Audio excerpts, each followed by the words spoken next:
There is not a lot about the Trojans that is not in some way controversial. For example, it has not yet been certainly demonstrated that these ruins here are in fact those of the ancient city described in the Iliad of Homer. Bear in mind that the original Greeks in the epic were themselves not certain where Troy was, and got lost while heading out there to retrieve the legendary Helen. The remains identified as Troy are certainly very ancient. The city was known to the Hittites, a people of ancient Anatolia who flourished around 4,000 years ago, and whose culture spread south towards Palestine, and whose image appears in this illustration from ancient Egypt. The Hittites called the city Velusa. It is not hard to get from Velusa to Ilium, the Greek name for Troy, and the link is even closer in the forms of writing used by the Hittites and the Greeks of the time. And that is not the only link between the two. Once the ancient coastline has been reconstructed from geological evidence, it can be seen that the archaeology fits with the description given in Homer's Iliad. This is in itself not particularly useful, since, as someone unkindly commented, so does pre-industrial London, but at least it does not rule the site of Troy out.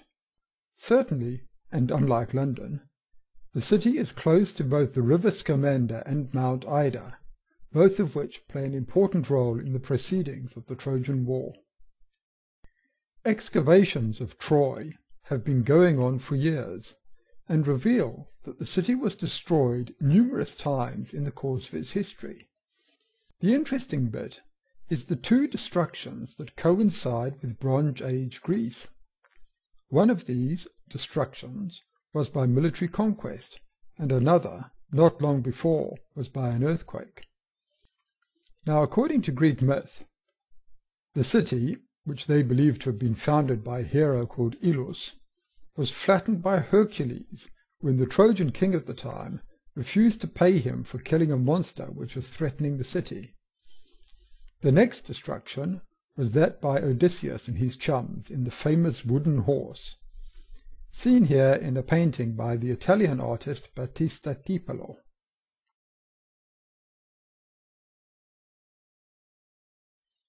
We know that Bronze Age Greece was a violent and swashbuckling society, and there is nothing unrealistic in believing that they did at some time attack and destroy ancient Troy.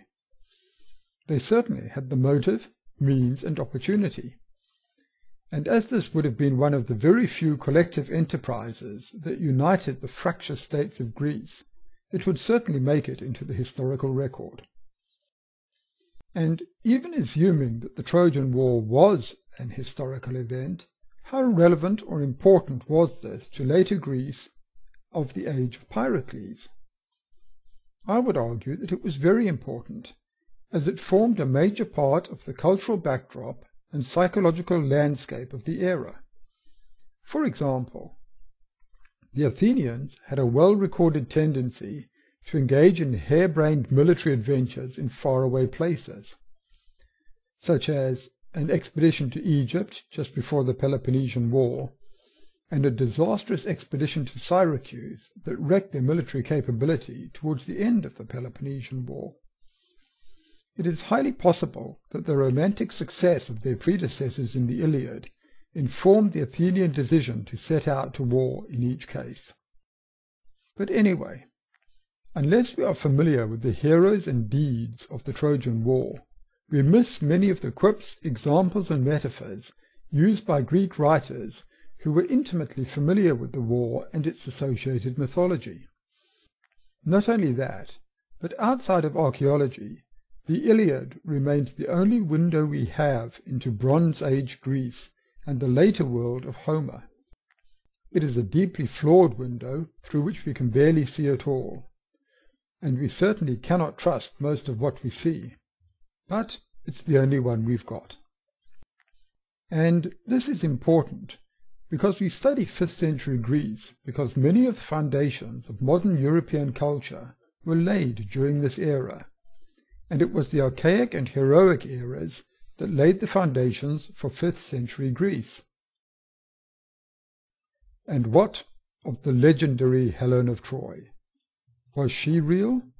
Did her lover and kidnapper Paris really steal her off to Troy, bewitched by her legendary beauty?